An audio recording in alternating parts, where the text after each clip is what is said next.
Welcome to Declutter for Change, the podcast where we clear the visible and invisible clutter from your mind, body, soul, and home to make room for the life you actually want to live and love. I'm your host, Heather Clark. Today we're joined by Dr. Ronda Boyd to break down exactly how to declutter your financial habits and rewrite your money story. Dr. Ronda is on a mission to help you take action on your million-dollar ideas to create a life of financial freedom to live a life you would love. Dr. Boyd is a financial expert and seasoned real estate investor with over 20 years of experience.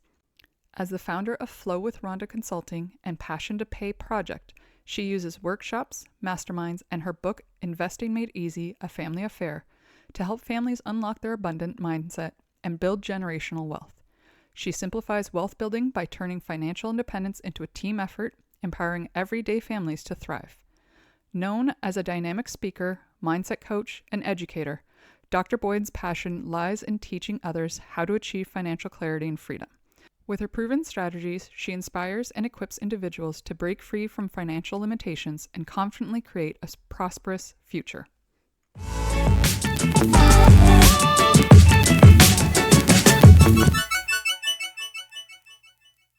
Hello and welcome, Dr. Ronda. How are you doing today? I am doing fabulous. I am just happy to be here with you, Miss Heather. Yes. And is it okay if I do call you Dr. Ronda? Do you prefer Yes, that? you can. Okay, Yeah. perfect. Just wanted to make sure because I noticed that in our form that, it was doctor. I'm like, oh, I'm going to call it doctor because absolutely you want that there. You worked for that. I did. Perfect. All right. So I just wanted to kind of get you to introduce yourself on how did you become a coach with finances? Because you know what? Finances is a thing that people kind of teeter and are a little quiet about. But I'd like to know what got you into it. Was it something that, as a kid, you're like, yay, I always want to teach people finances? Or is it something that you fell into and there was a story that you have to share with the audience of how you got into it? So I got into it not with adults, to be exact. So I have a nonprofit called Passion to Pay Project. And with the nonprofit, I was teaching kids how to do money management, teaching them entrepreneurship, doing those things. But then I realized I only have them for 2 hours and they're going back to the same home that these habits come from. And so I had to transition to parents and transition to adults because it starts there, even though the kids need to have it. Yep. They got to be reinforced both ways. So it's an after school and summer program that I have, but with the adults, now I can actually, because if the kids don't have no money, that was the other thing that I figured out. But if they don't have no money, it's kind of hard to teach someone to manage something if they don't have it. Yes. And so I get some backlash when I tell parents, you probably need to start doing allowance because how do you expect them to manage money if they have none to manage? And so ended up really working at figuring that out in my head. So that's part of the story, is figuring that out and saying, okay, I have to transition to adults. I have to figure out a way that I can actually teach adults about finance, about money. And I'm teaching it from a standpoint of actually life insurance, which a lot of people don't look at that as part of finance, but it's part of your wealth building team, that you need that as part of the players. Because a lot of people think that wealth is a solo sport. It's a team sport. Yep, it's definitely a team sport for sure. So yeah, you have to have the team around you, and I'm one of those players in the team. I loved math when I was in school. I love math. I could have been a math major, but I like the X's and O's. It really wasn't the pluses and the minuses and the regular numbers. I like the letters part of the math. And when I was in college, I did accounting for a little bit, and the debit credit thing just messed me up. So now I teach it from a place of realistically, these are the places you normally put your money. Now let me show you somewhere else that you need to add to that. So that's the finance piece. And then really working with, because the other thing is, it's not really about the money. It's really about the mindset. It's really about clearing your head, because I can show you a technique, but if you've not switched it over in your head about money and where it started at, because it's one of the things that I work with my clients with is, what's your blueprint though? Like, there's reasons why you do what you do. So Yep. let's talk about, why do you do? Who did you see in your lifetime that your first memory of money? Because Yep. that's what's holding you. And it's also the beliefs that they have around it based on what family had said, or based on what their parents had said, or friends, or et cetera, or coworkers. Because if you keep hearing people say, oh, I never have enough money, I never have money, you're never going to have enough money. You're going to think, oh, well, that's just normal. Correct. Whereas I love the fact that you've, started with the kids and you kind of now go adults, kids type thing back and forth, because both are just as important, because teaching the kids, saying like, hey, just because you hear your parents say that, that is just something that they were brought up with. We're trying to change that so you guys can work together and understand that money's great. It is. It's fantastic. Yes, it is. And you just need to have it so that your money works with you, works with your parents, works with people around you. And it's a whole, like you said earlier, it's not just a solo thing. It's a community thing with this. It is. It is. And it's getting back to the table, because money is one of those taboo things, like politics and everything else, that you don't talk about. But money has to be talked about inside the home. Because if it's not, that means they're just picking it up. No one taught us to put our money in the bank. We just went and put our money in the bank because we saw someone else do it. Yep. And so we keep doing these same cycles of things. And a lot of people say, well, that's a curse, that's going on. I have this financial poverty curse that's going on. No, it's a habit that you picked up that you just need to figure out how to break. Yep. Because we do the same things and most people, if they really look at their lives, they will see they're probably a little bit better than where their parents were at their age, at your age, but you're doing the same things. Like if your parents never talked about debt and you have debt, they probably had debt. They just didn't talk about it. Yep. Well, and that's the thing. Like I've even noticed with my own kids, like I was never taught about money unless I went out and sourced to look about money and investing or whatever. And I actually, for myself, became a financial person for a bit and got my license for a bit. And then I realized I was like, yeah, okay, I don't want to do this as a job per se, but the knowledge I gained from that allowed me to do the things I did, allowed me to put, for my RSP. I know for us up here, I'm in Canada, by the way, listeners. Up here, we're allowed using our RSP to buy our first time home. Well, if it wasn't for my knowledge from years prior, by knowing that that's something that I could have done, we may not have had our home, my ex and I, and stuff like that. So it was little things like that. And then teaching our children what we didn't know, because even as we grew up again with, oh, there's never enough money. Oh, you got to do this. I grew up as a teen having multiple jobs. Like when I say multiple, I mean, like if I didn't at least have two, I felt like I was not whatever. Plus I went to school because I was making my own money, because I had things I wanted. I had things that I, whatever. And it wasn't that I could rely on my parents to provide that, because they had the same mindset, because my grandparents did and their parents. And it was like one of those things. So I was like, now I'm not teaching my children the same, or I'm not going to pass on the same like genetic, the DNA of, oh, we don't talk about money. Actually, my son just said it the other day, which is funny that we're talking about this, that there's certain things not to talk about. And he said finances. I said, who said you can't talk about finances? See? And I said to him, I said, who told you that? And it was one of those things. I said, we talk about it here in this house. Like I'm trying to get him, because he turns 18 this year. I said, you're going to be opening up your first, getting, his, what is it called? Oh my God, it just blanked on my mind. But anyways, a savings account, but it's not an RSP and it's not an ESP. Anyways, but I was like, I'm trying to TFSA. I think it's TFSA. Is that what? No, is that the word? I can't remember. Listeners, if you're Canadian, you know what I mean.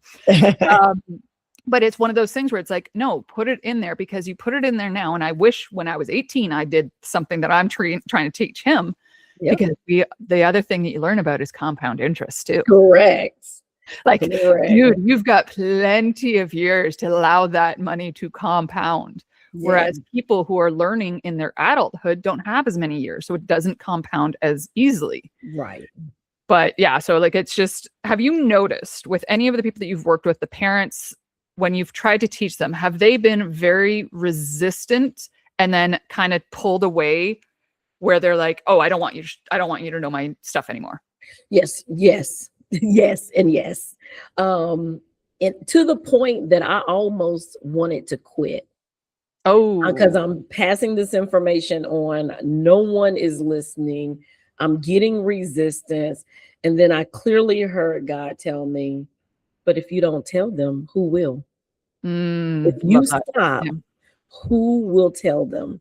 And it's in what I do is more of education. Yes, I do it to, as we make money. I mean, the carriers pay us and all of that, but it's more of an educational thing because we can't stop this cycle that's happening into families if you don't know about it. Yep. And that is the whole thing is you don't even know the questions to ask if you don't know that something exists to even ask. And some of the things and the concepts that we talk about, because when you talk life insurance, the first thing you think about is death. You're not Yes. thinking about building wealth in it. You're not thinking about I can use it while I'm alive. You're not thinking about any of those things. And so now it's like, okay, and I love the name of your episode, declutter. It's like almost like I'm having to declutter people's minds from the traditional of what they're so used to, like the 401k. Now, so there's a generation that knows about the 401k and they feel like that's the only thing. But then that generation after them, they don't even care about that. So Yep. what will they do? So I think what you is the plan that you were talking about with your son, is that like a retirement plan? No, it's not a retirement. It's let's say he wants to buy a house. Mm-hmm. So instead of putting it into a retirement savings plan, it's a tax-free savings plan. So TFSA, yeah, tax-free savings account. Oh, I like So that. he can have that build up. So at 18, he starts putting it in, it builds up. They allow you so much per year. And then when you pull it out, it's tax-free. Okay. So if he wants to do something like buy a house, or let's even say he wants to travel the world, in a few years or whatever, he at least has that money that he can put in that is going to be tax-free, that is still going to grow.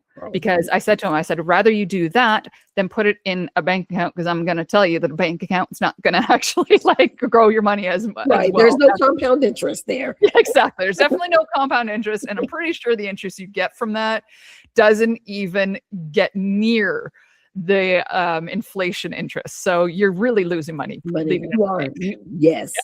Your money's not worth the same the next year at all. And so for us, that would be what I do with the life insurance. It is a tax-free place to put the savings plan. Perfect. Yeah. And that's the thing. So with that, when you have the family and stuff like that, what do you teach them to be able to also pass on to their children? Because again, maybe you don't work with the children directly at that family, but so that they can pass it on to their children. Because I know a lot of my listeners are parents and they're listening and going, okay, I get it. My debt tells me I need to listen to this episode, but I want to also break this. What am I going to tell my children? How am I going to show them to change? The first thing I would recommend is introduce whoever is part of your wealth team to your child. It should be a relational type thing. They should know who I am. And so us all sitting down together. So when I'm explaining something to the parents, the children are there. Because again, they need to know who I am, because if the parents pass away, I should be their first phone call. Yep. And if they don't know who I am, then I can't be that first phone call. But I go through basically how money works and where people put money. A lot of times the kids know about it, but they don't know why they do what they do. And sometimes the parents don't know why they do what they do. So one of the first things that I teach is called the 4 homes of money. And the first one is the bank. The problem with the bank is you ain't gonna get no growth. Yep, you need one because that's where your bills come out and all that fun stuff. Yep. But you can get your money when you want to. But, there's no growth and there's a little bit of protection. The second one is the stock market. And nowadays, these kids, they do understand crypto, Forex. That is now their market that they're putting money in. Unlike with us, it was 401ks or different retirement plans or pension plans. But I explaining to them that when it's in the market, you have the risk. It's a good high risk to get money, but you could lose all of it or a portion of it. And then real estate, because if you grew up in a house like me, it's like buy your first piece of property, which I'm glad that part of that, the plan that you all have there is he can use the money tax free for property. Yeah. And here we don't really have anything like that. You figure it out, or you got money saved, or they got programs for it. But with real estate, it's good, but there's no liquidity. If you can buy a house, you can pay a house off. But if anything happens like COVID or anything like that that's happened before, banks aren't going to let you get equity out of your home. And if all your income was you going out and working and they told you now you can't work and you're not getting a paycheck, what good is a paid off house if I still got bills to pay? Yeah, exactly. It's not like the house you can, press a couple buttons and get some money out of the house. Yes. Right.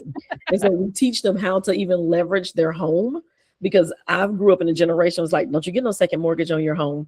But now it's like, okay, but you're sitting on money that you can, as long as you know what to do with it, then it's safe to do. But if you don't know it, don't just pull money out just to spend it, because then now all you got is a bill. Well, and that's it. That's where the connection, and I think, past, it was like, oh, okay, these things were new in the generation before us type thing, and our parents' generation, grandparents wasn't even a thing. Right. So it was so new. It's like, oh, okay, I'll do this. I'll pull out the money. I'll spend this or whatever. And all of a sudden it's like, oh, all this debt just collected. And they're like, wait a sec, this is not what I wanted. That's correct. Yeah. That was not the plan.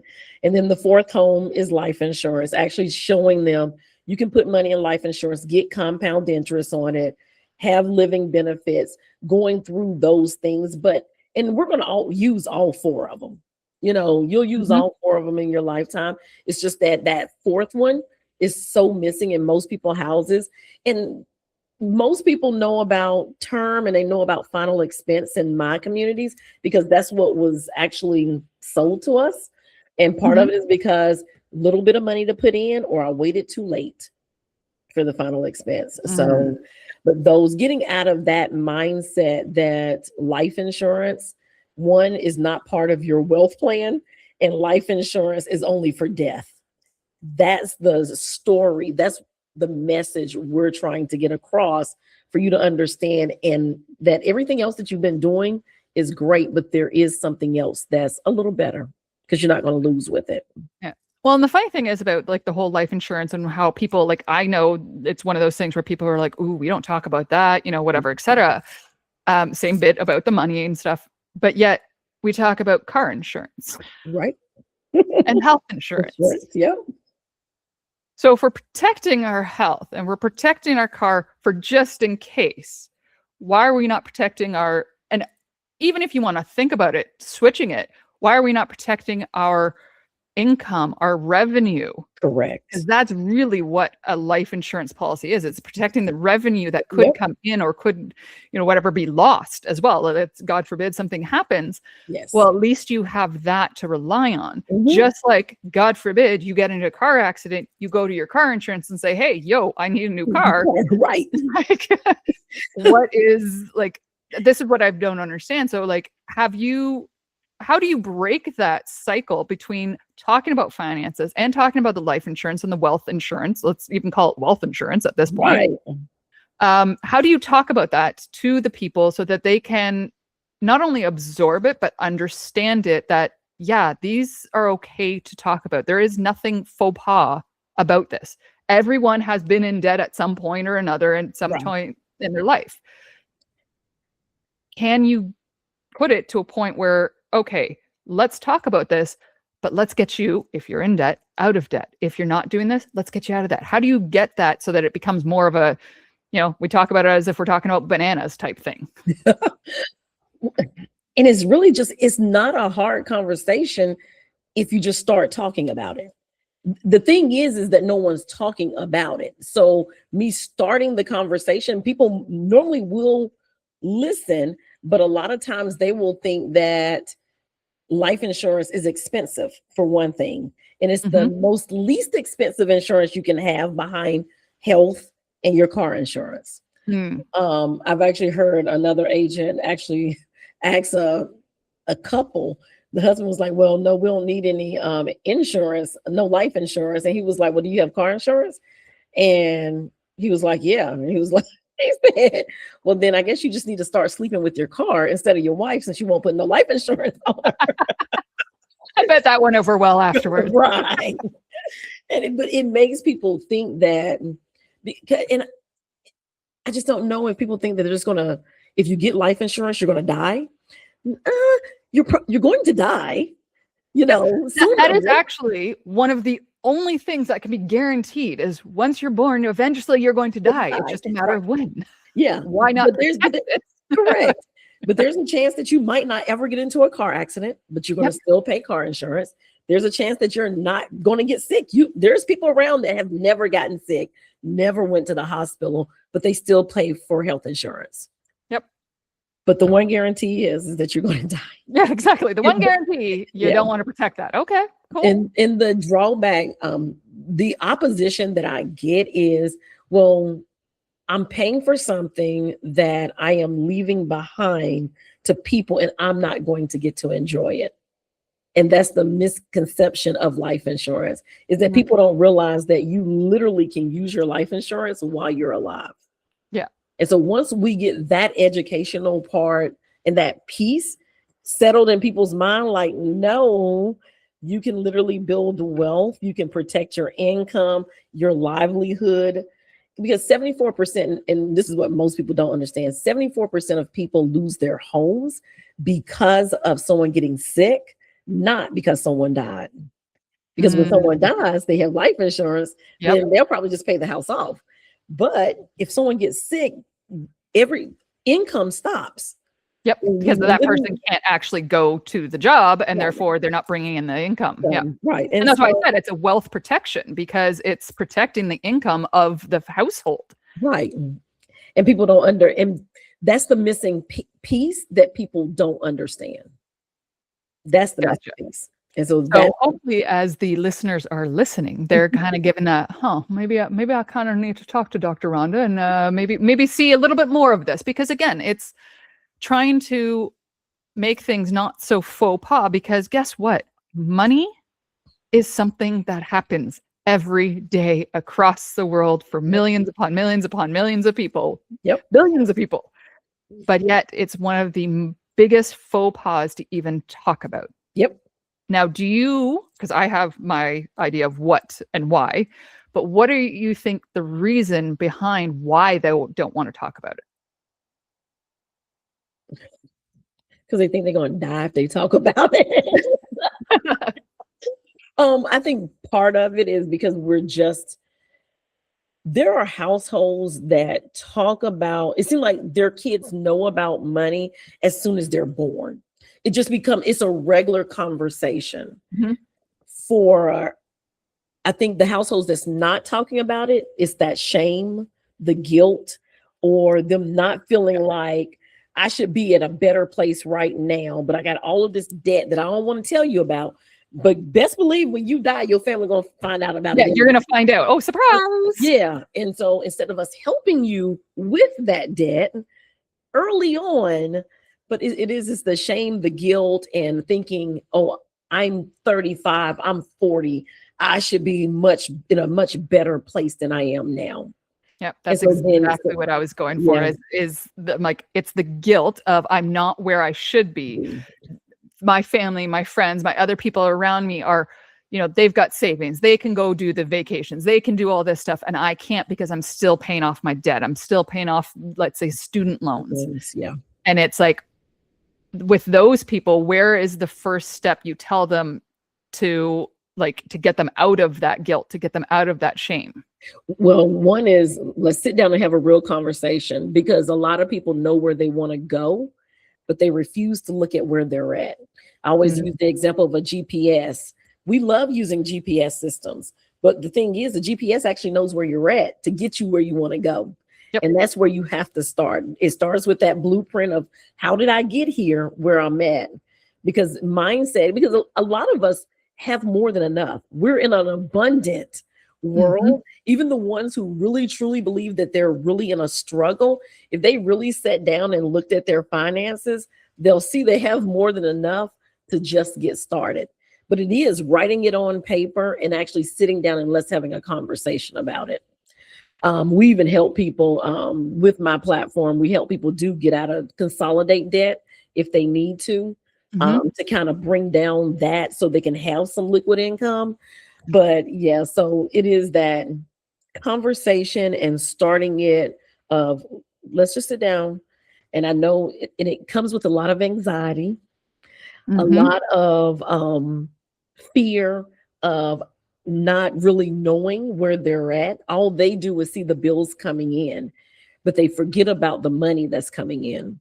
And because and they're and for the listeners that's listening, you're looking at other people doing all this traveling. Best believe some of them ain't as well off as you think. And That's they're exactly it. You don't know where that traveled, if it was on a credit card, which how many credit cards as well.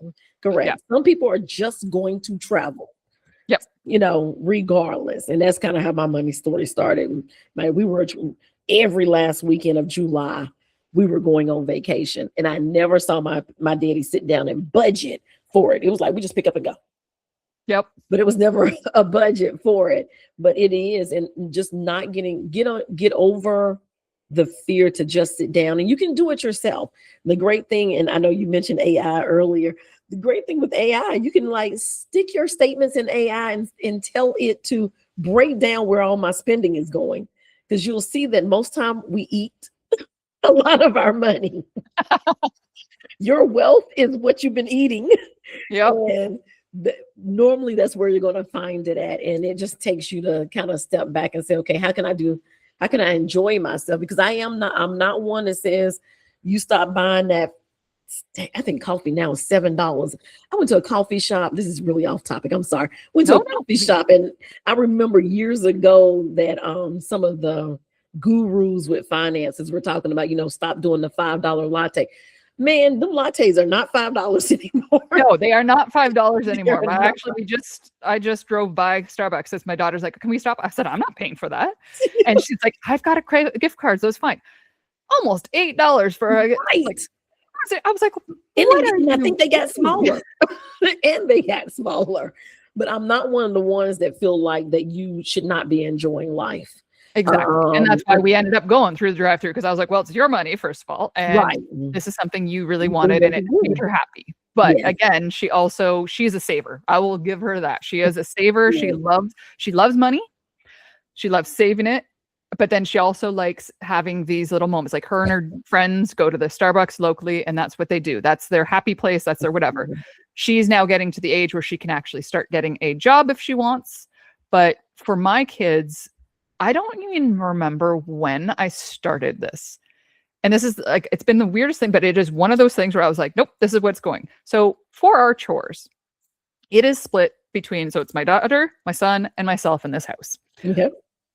We split it every chore, no matter if it's laundry, shoveling in the driveway, whether it's dishes. And every time that the child decides, like, I don't want to do this, I say, okay, cool. That's $5. You have to pay $5 if you don't want to do this chore, because you get to have the choice, but it also, whoever does the chore gets that $5. So that I don't know when I started that, how I started, but it has been working great, because I was like, because it helped my daughter because she was younger. So she's like, well, where am I going to get the $5? But I also, again, when you were saying earlier about, you got to give your kids an allowance or something, like, so that they have physical money in their hand to see what to do with it.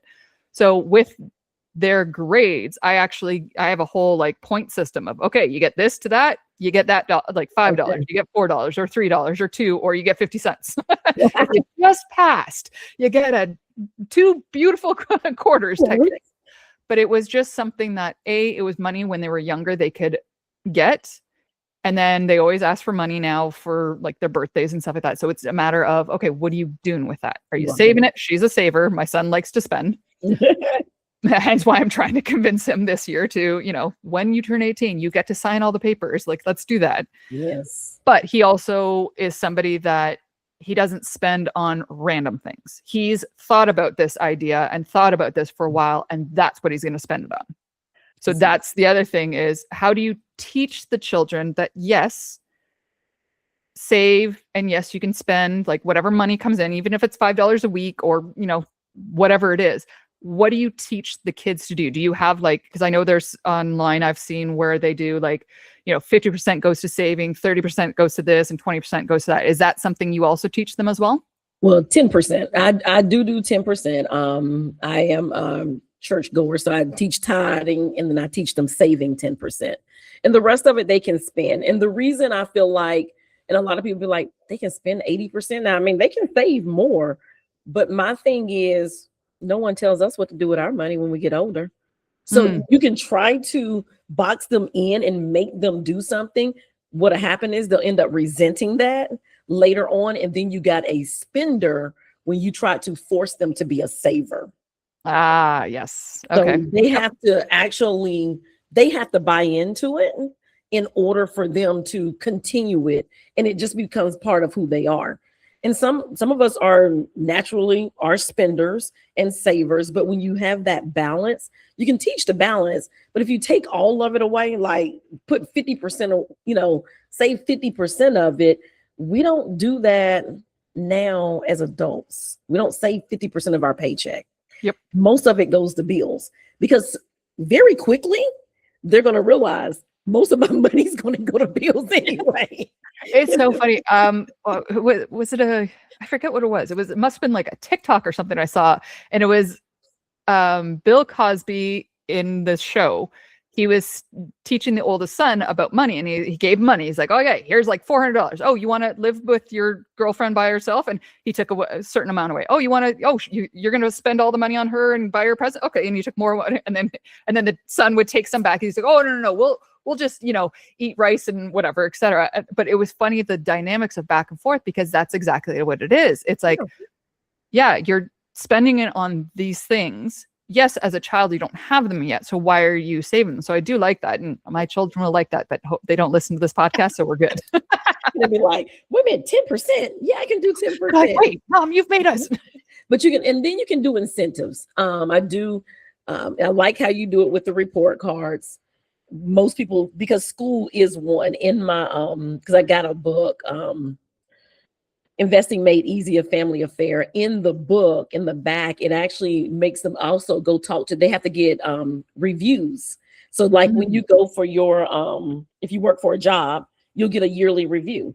Yep. So they have to get a quarterly review, like what you do with the report cards with the pay, but a review comes with it. So they have to go to a teacher, talk to a teacher, and the teacher has to give them a review to bring back.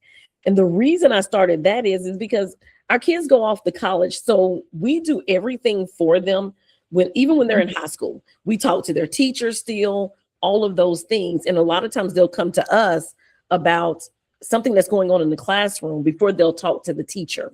Yeah.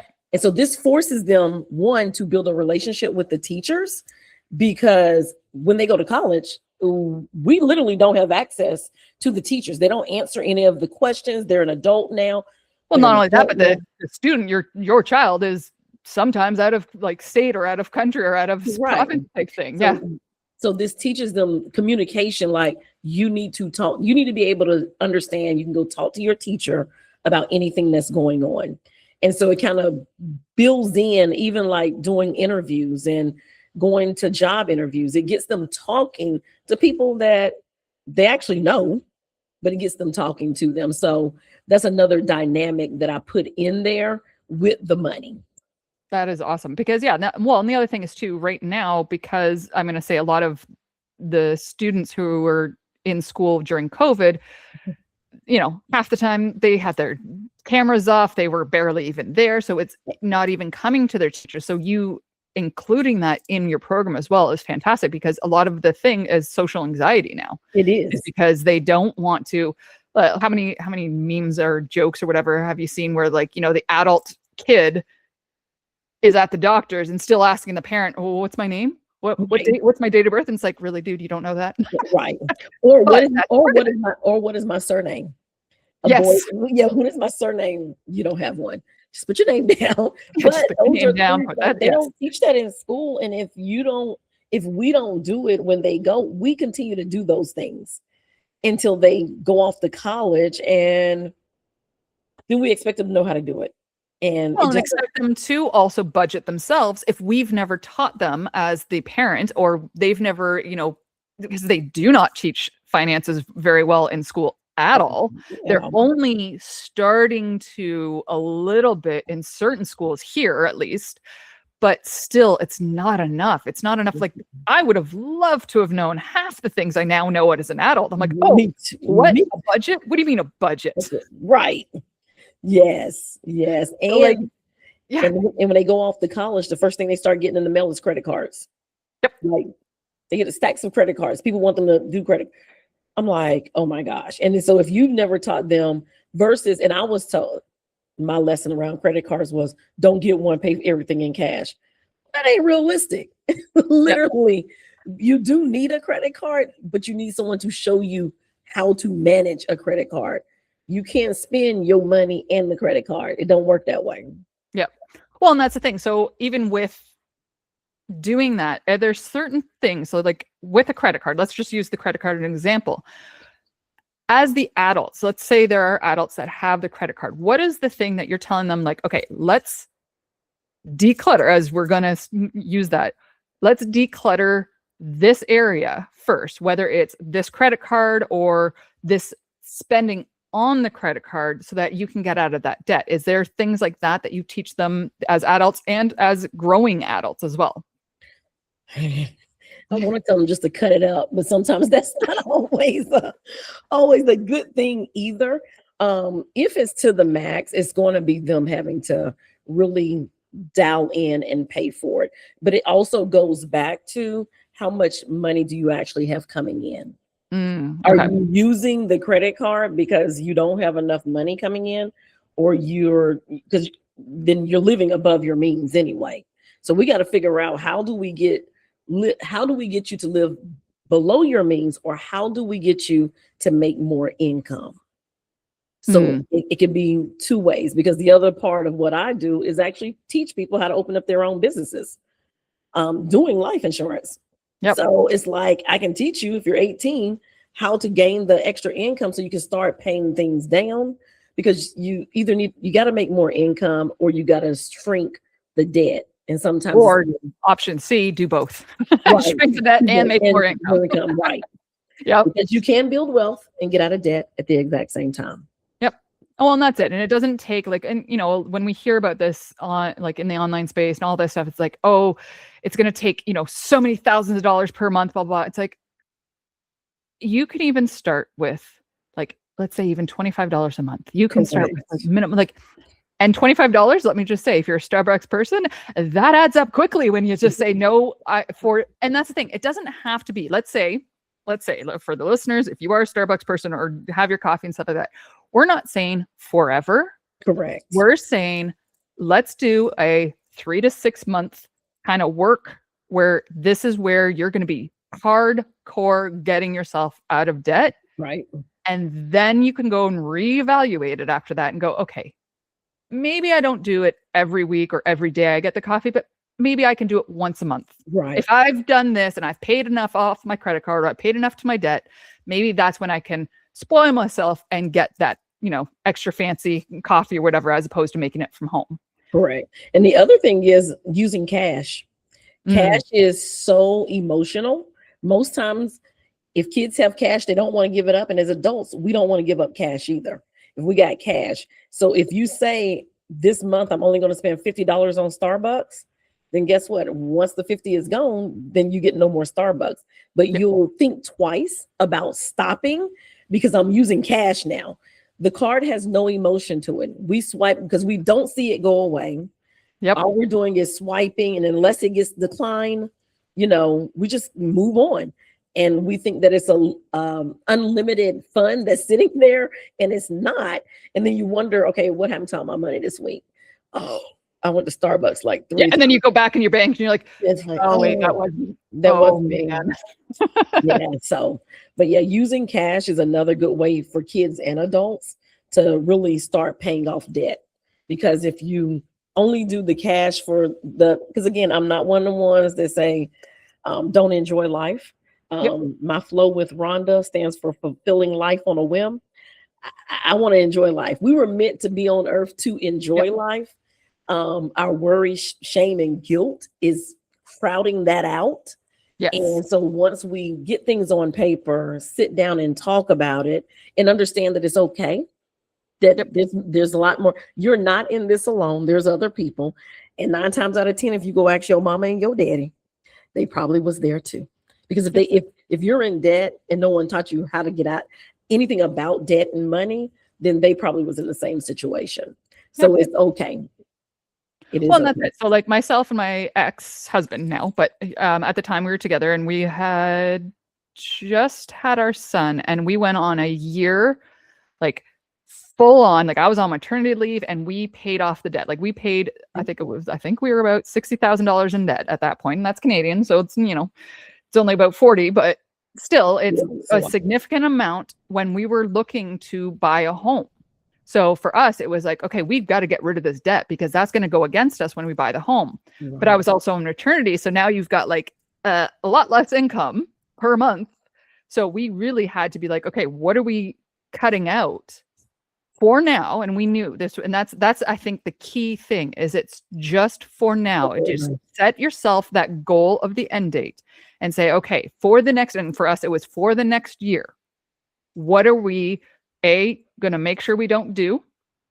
What are we going to make sure that we save or that we do, which was always paying off that debt. We went into it, consolidated it all and paid it off all in one year. And it was like one of those things where it's like, even the person, when we got the mortgage, I think it was about a year or two later, she's like, I've never seen somebody while they're on maternity be so committed. And so I said, listen, there was a commitment in my body saying I cannot put myself in a point where I'm going to try and buy a house when I still have all this debt.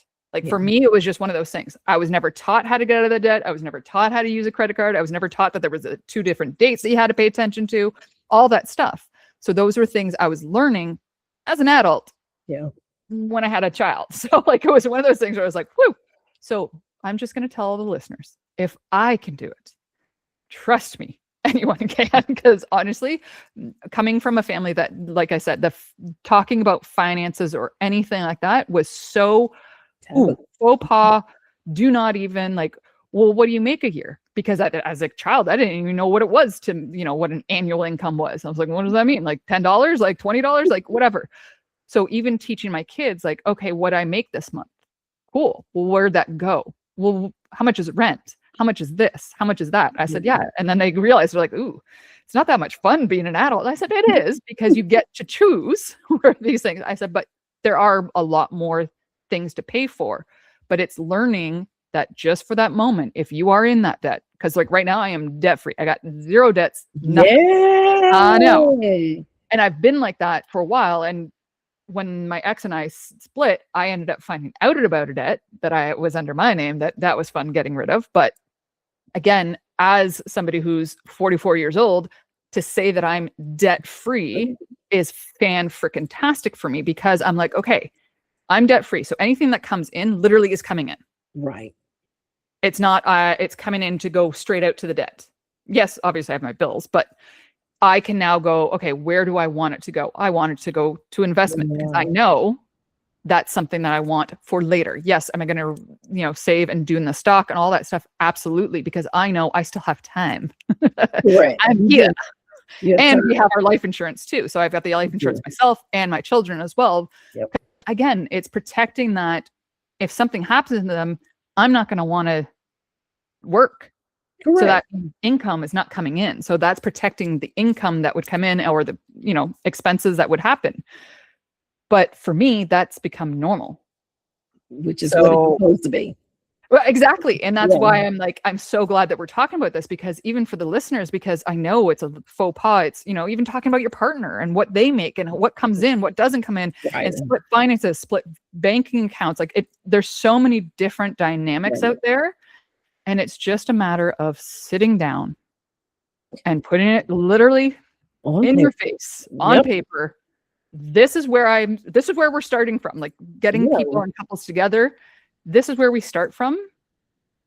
How does this make you feel? How do you feel? What do you got? Whatever. Because hiding things and then finding out when that person's passed has got to be one of the worst things to do to your significant other. Correct. Worst thing. Worst thing. You said a key word. You all made a decision. Mm-hmm. And that is the key thing. Because when you make a decision on something, you normally do it. And you do it without any opposition. It's like, I'm going to do that. And so listeners listening, once you made a decision, it can be done. Yep. And that's one of the things that, you just gotta get to the point that you want to make a decision and you want to do it. Yes. Because Yep. we can be very comfortable within our debt. We can be very comfortable just living our lives and thinking that we're never going to pass, or we're never going to get sick, or these things are never going to happen to us. And that's not a guarantee. We pray that it does not happen, but that doesn't mean that it won't happen. And so we got to get out of the point of being reactive and be more proactive. Yes, absolutely. Absolutely. All right. So I think this is a great time to ask you my 4-pillar finish. And for the listeners listening, whether it's their personal stuff or something to do with their children, or even helping, because I know there's other people that have helped their parents as well as they age and everything like that. What is something that they can do today between their mind, their body, their soul, and their home to change their finances so that they can enjoy life and not be stressed or guilty or etc.? Okay. Before I do that, hopefully you'll have to edit this. This topic came. Your podcast came at a very interesting time in my life. I had before I applied for the podcast to be on here, I just felt like everything was coming on top of me. Mm-hmm. And I was sitting down doing a session with somebody for me, not them. And I was told, go clean your closet out, is what I heard. And I pulled everything out because I'm one of those people. To me, if you're rearranging things, that is not decluttering for me. Yep. Decluttering means take it all out, put it all somewhere else, and now go through it. So I'm in the process of actually doing that. And when I walk in my closet now, it just feels so freeing. So first of all, decluttering is so freeing. It very much is. Yes. You do need to do it with your mind, body, and soul, is actually declutter things. Mm-hmm. And one of the things that I would tell, especially, and I'm glad you brought up the parent aspect of that, because a lot of times we look down at our children, but don't go up to our parents. Yep. Even though the natural order of things is that your parents pass first, then your children. So one of the things that you can do today, or plan to do sometime this month, since this is the month of love, is actually sit down and have a financial meeting or a legacy meeting with your family. Actually sit down and have the conversation of, Mom, Dad, if something happens to you, where is all of your stuff? Yep. Because that's the other thing, is if they got it and you don't know where it's at, then you're just as lost. Yep. Oh, I just had a client. So my local client had passed away last February. Throughout the February to I think she finally figured it out by December, there was even an account over in the UK where she actually had to go over to the UK to show them the death certificate, to show them that whatever. And they had no clue about it if it wasn't they're like, wait, what is this? Because their parent didn't tell them about it, because it was just one of those things that, oh yeah. And yeah, that is huge. Like to find that out and go, oh great, now I gotta go and mourn the death of that parent. But now I've got to figure out, where do all these pieces go? Correct. So just having the conversation, and don't have it with just your parents. Everybody needs to be in the room. Mm-hmm. Trying to get all generations, the kids, you, and the parents in the room to have the discussion. And have it, you want to have it while everybody's healthy, happy, whole, not have it when someone is sick and think they're going to die, because you think completely different. Oh, yes. At that time. Absolutely. And so that is one of the things that I would say is really sit down and have those conversations. It will relieve your mind to know where things are. Mm-hmm. First of all, it will maybe get everybody into, especially if your family is not in a healthy state, or you all sit down and try to get life insurance and you can't, then it's now time to work on your body. It's like, do it as a family, like make it fun as a family to start now eating healthy. Because again, I don't believe that, I'm not a type of person that believe that things that happen generations ahead, like somebody had heart issues, that is generational. It's not. It's No, the you can break environment. that generation. Yeah, for Yeah, sure. When the it comes to health. environment is what you eat. It's all of that. Your body is completely different from their body, and so Yep. it does not have to continue down like that. And then even with your decluttering your homes. Oh my goodness. And that's one reason why I pulled my closet out. I lost my father in March. Mm, And literally we took out of the house what we could, but then the rest of it just went into a dumpster. It yep. was so much stuff. And after you've lived in a house for years, you do Yep. gather things and you never think about like, this is my stuff. And I think about it like for my kids, like, this is my stuff. It's not anything that's important to them. It's Yep. important to me while I'm living. So let's clear things out while you're living, that if you're not using it, let's go ahead and get rid of it. It's one last thing that your kids have to, or start giving it away. If it's something precious to you, why not see somebody enjoy it while you're alive? Yep. And that's it. Like those things that, everyone. you say, hey, this is important to me. When I pass, I want it to, well, why do you have to wait till it pass? Give it to them now and say, hey, this is whatever. And the thing I also say about that is if the person says no, respecting that as well. Correct.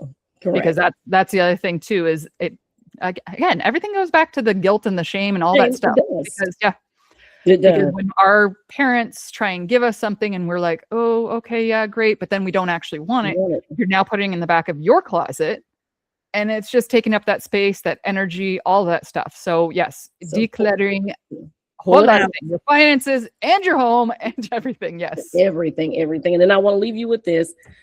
In everything you do, whether it's your finances and anything else, lead with your spirit, process with your heart, and plan with your mind. Just remember those things, like really walking it out and not taking on things that don't belong to you, but also enjoying life at the same time. Ah, beautiful, beautiful, beautiful. Thank you so much, Dr. Ronda. This was a fantastic, and I'm really hoping that I get emails or comments or etc. on people saying, you know what, I really needed to hear this because I was thinking I needed to have that conversation with my family. And that generational talk is so key and so important. And it is nothing to be ashamed of. Nope. There's no reason to have the guilt. And finances are a huge part of our lives. Why are we keeping it quiet? Correct. It needs to be a conversation. Perfect. Thank you so much. And we will see you next time. Thank you.